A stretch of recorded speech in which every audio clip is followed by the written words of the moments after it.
Hello my frugal friends, welcome back to our place, or if you are new around here, then welcome. My name is Nikki, I'm an Aussie mum and I love sharing all of the tips and tricks that have helped our family budget better, demolish all of our debt, skyrocket our savings and still have heaps of frugal fun along the way. And if you are in Victoria, then welcome to yet another lockdown. We are in the beginning stages of another 5-day lockdown. It's going to be 5 days at this stage. We are waiting to see what is going to happen. So in today's video, I thought, why not hit the fridge, freezer and the pantry instead of the supermarket to see what I can come up with to feed our family of 3 for the next 5 days. So I'm going to be utilizing the things that I have on hand at my place. You may have some similar ingredients. We're just using up the things that we have on hand. So today's video is going to kind of be a bit of a pantry challenge, cheap meals, use up some things that we have, and we're going to hopefully avoid going to the supermarket over the next 5 days. Now, I would just point out that even during lockdown, if you need to go to the supermarket, you can. It is considered an essential activity. It is one of the reasons why you can leave your house. So we're not doing this because we can't go. We're doing this because I can't be bothered. It is wet, it's raining here in Victoria at the moment, and I would also like to see if I can just push out for a couple more days, save some more dollars, and all of that money that we are saving by using up all the things that we already have on hand in the fridge, freezer and pantry and not going to the grocery store. We're going to put that money into our big caravan savings fund. So why don't I turn this around and I will show you the ingredients that are going to be the beginnings of the inspiration for my meals. All right, so this is just a bit of a selection of things that I typically always have on hand in some form or fashion. I'm not saying that these are things that everybody should have on hand or anything like that. This is just a bit of a typical spread of generally the sorts of things that I can go and pull out of my pantry or my freezer or my fridge. So typically we've always got milk, we've always got butter, some sort of yogurt, and quite often we have sour cream because I really like sour cream, some eggs and some cheese. That's pretty stock standard in the fridge for us. In the pantry, we've always got quick oats, we've always got pasta, and we've always got rice. We often always have some sort of tinned fruit as well, and I actually want to use these up because I know that they have been in there for a while. And I do try to keep plant-based proteins on hand as well. So we've got beans.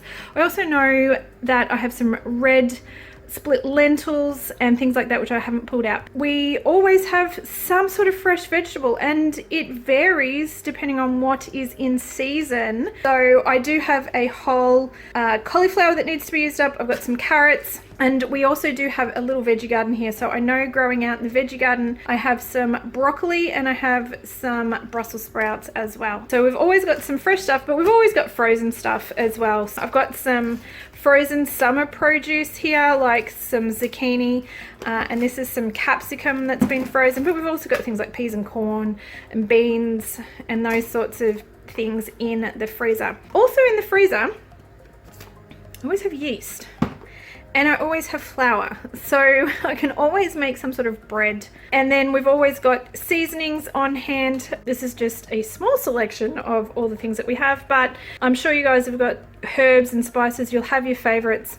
So for me, it's Tuscan because I love Tuscan seasoning. I've usually got some sort of Mexican inspired seasoning going on, and then things like soy sauce, oyster sauce, those sorts of things. There'll be all those sorts of things in the pantry that I can make sauces from as well, so I'll be utilizing those. Another thing that I always tend to keep on hand is coconut cream, and this is great, can be substituted for normal cream in some recipes, and of course anything that calls for coconut cream or coconut milk. I also like to keep little sauces like pesto and things in the pantry because they always come in handy for a quick easy meal, and there is usually something open in my fridge that needs to be used. In this case, that would be salsa.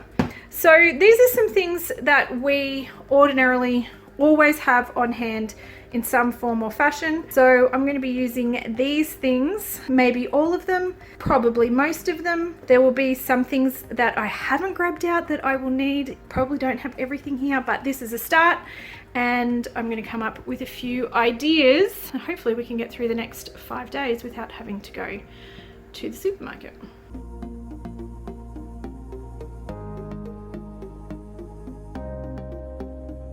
One is going to be a baked oatmeal with some apricot halves. So there's a bunch of different recipes out there. I'm modifying one that I've come across because it's how I tend to cook, but just look for a baked oatmeal or an Amish oatmeal. There's a ton of different ones. You can add all sorts of different fruit, you can add some nuts, different seasonings, but basically this is what you're going to need. You're going to need some oats. Most of the recipes call for rolled oats, but quick oats will work as well. It just won't look as oaty. You're going to need some eggs, some milk and some butter, because this is going to sort of be a little bit like a slice, and you're going to need something to make it rise. So I always have baking powder and baking soda on hand in the pantry, and some seasoning. Cinnamon will work, vanilla essence will work. I'm going to change things up a little bit, and I'm going to use some mixed spice, but any kind of your favorite baking spices are going to work in this recipe. Now for something a little bit different, the other thing that I don't have here, which all the recipes call for, is a sweetener. So you'll see most of them will have brown sugar or something along those lines in it, but what I'm going to use is the juice out of the apricot halves, because let's be honest, that is basically just liquid sugar. I'm going to use that. I'm going to cut back on the milk a little bit, and that's what's going to sweeten our baked oatmeal. So let's get cooking. Start by soaking 3 cups of oats in the fruit juice. Reserve the pieces for later, and 1 cup of milk. We're going to set this aside so the oats become nice and fluffy for the next part. Next up, you're going to want to get 2 eggs with the seasonings and flavors that you want to put in there. I combined these together now and melt about 100 grams of butter. Next up, add in 1 cup of flour and 1 teaspoon of baking powder and mix it all together. Now we're going to start including the butter and the eggs and making sure this is mixed together really well before popping all of this into a greased pan. So I'm using my large Pyrex pan for this one, and spreading out the oatmeal mixture before popping the fruit on top. You're going to want to bake this in a relatively warm oven for about 30 to 35 minutes or until it is completely cooked through. This made 12 serves for us, so we were able to have a breakfast for 4 days with this simple dish, and we just served it with a little bit of yogurt on top.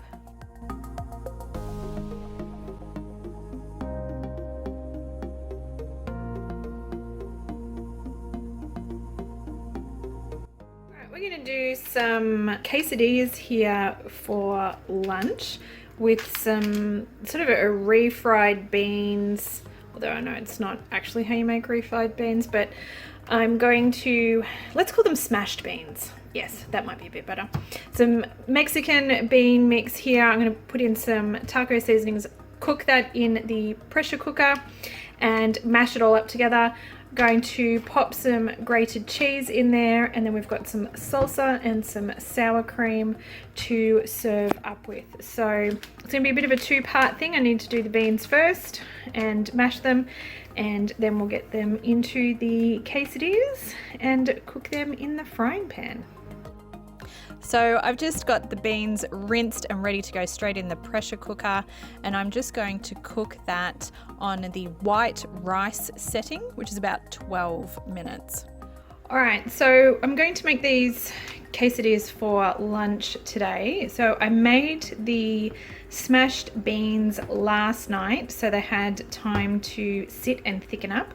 And what I didn't show you because I forgot was after the pressure cooker had finished, I just blitzed the beans with a stick blender and let it sit in the fridge overnight. And as you can see, it's gone really pretty thick, which is going to work well. So blitzing it, blending it, and then letting it cool lets the bean mixture thicken up. And then I'm going to be able to spread that on the wraps, top with a little bit of grated cheese, which I also got ready last night.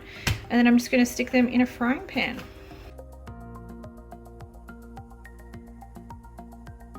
So these are really easy to assemble. You're basically just going to spread the bean mixture out over the wrap, going to top that with some grated cheese and basically make a pizza, and then place another wrap on top of that and then simply fry in the frying pan. It's going to take a couple of minutes, and then you're going to want to flip that over so that the other side is cooked as well. We like to serve ours with a little bit of salsa and sour cream just to top these off. And 1 packet of wraps makes 4 quesadillas. And we had 2 packets, so this was lunch for 2 days.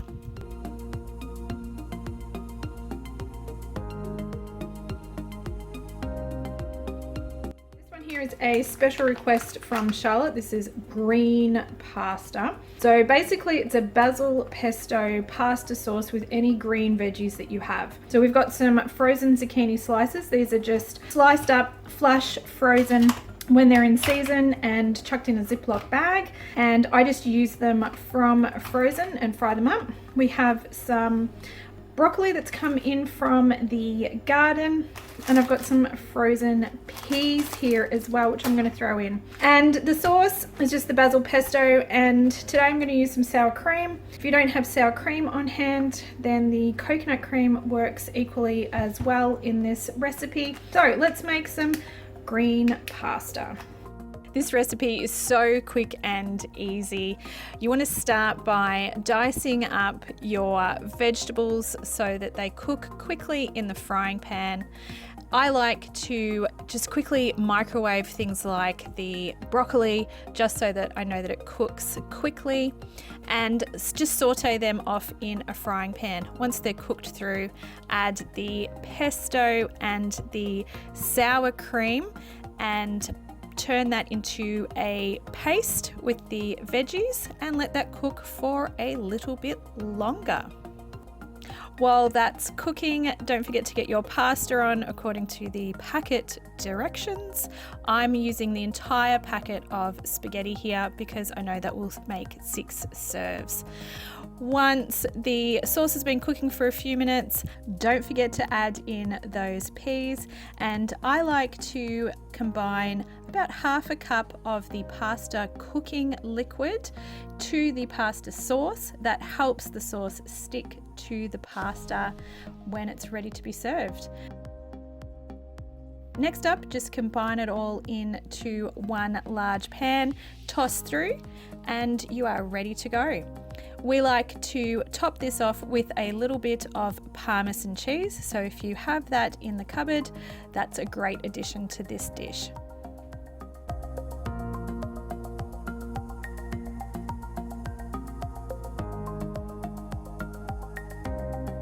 We're going to get a batch of really easy bread happening here today. This is the Frugal Fit Mum bread recipe. If you guys haven't seen this, if you haven't tried this, you need to give this a go. Super easy. I like it because it's like a lazy bread. It's a no-knead bread.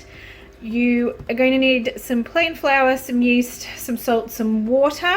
The trick to this one is you do need to have 2 pans, or you need to have like a Dutch oven with a lid, or I have actually seen some people who don't have 2 pans but they've made like a tent lid with some aluminium foil.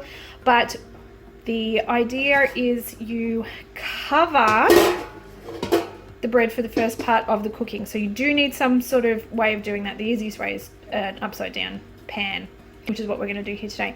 But the secret trick to this super lazy bread is you have to do it the day before. So this needs to sit for between like 8 and 24 hours, I think it is. Overnight is great. So get it ready, let it sit on the counter overnight, and then cook it the next day. It's a lazy bread, but it's not a quick bread. So let's jump in and get this going. We're just going to mix these ingredients together. We're going to leave it sit on the bench overnight, and then tomorrow we will stick it in the oven.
See, this makes a beautiful loaf of bread. We've got some nice rise in there. It is a little bit dense, but it's beautiful to use with soup. So we have a few of these tins of soup left in the pantry. I did pick these up a little while back. They were marked down to 50 cents. So I grabbed quite a few of them. There was cases of them marked down at our Coles. So we have a few of those which we can use up. We'll have some of the crusty bread with some soup, and I do have some frozen soups in the freezer as well. So some pumpkin soup and some cauliflower soup there. Vegetables when they're in season and we can get them at a really good price, or they grow in the veggie garden, I'll often make some big batches of soup up and have those in the freezer ready to go. So I think we can get 2 lunches out of this loaf of bread for us, and maybe even a little bit left over to have some as a snack with some butter and maybe some jam, which I think would be lovely.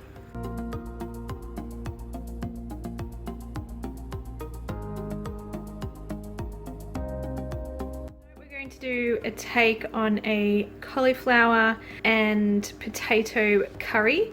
Now, a really easy curry sauce is just with some split red lentils, some chicken stock, some coconut cream, and then your spices. So this is more of an Indian flavoring here. I have some turmeric, some curry, and some garam masala or something along those lines. I think it would work equally well if you went for, say, a Thai green curry. And I've done this before where I have roasted the cauliflower and the potato in the oven or the air fryer. And I've also done it with white potato, but today we actually have a sweet potato that needs using up. So I'm going to use sweet potato and some carrot, and I'm going to serve it on some rice.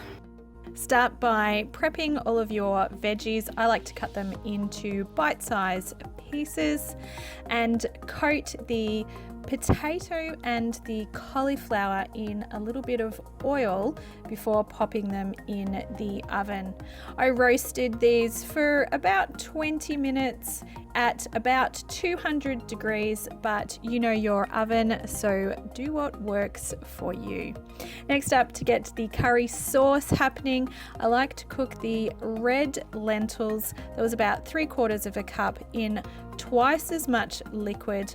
Throw in a couple of stock cubes and any remaining vegetables that you want to include, and I cook those on the white rice setting in my pressure cooker. On the stove pot, I'm getting 1.5 cups of rice ready because I know that will make 6 serves for our family. And once those lentils are nice and cooked, I'm adding in the coconut cream and all of the spices. I'm going to saute that in my pressure cooker. So if you have that function, that's a great way just to heat those spices through while your veggies are finishing off. Next up, we just need to assemble this in a bowl, and it's as simple as rice, veggies, and curry sauce on top. Now, if you happen to have some sour cream or Greek yogurt and some fresh veggies like cucumber, there's a great way to finish off this meal, but it's not necessary. It's nice just as it is on its own.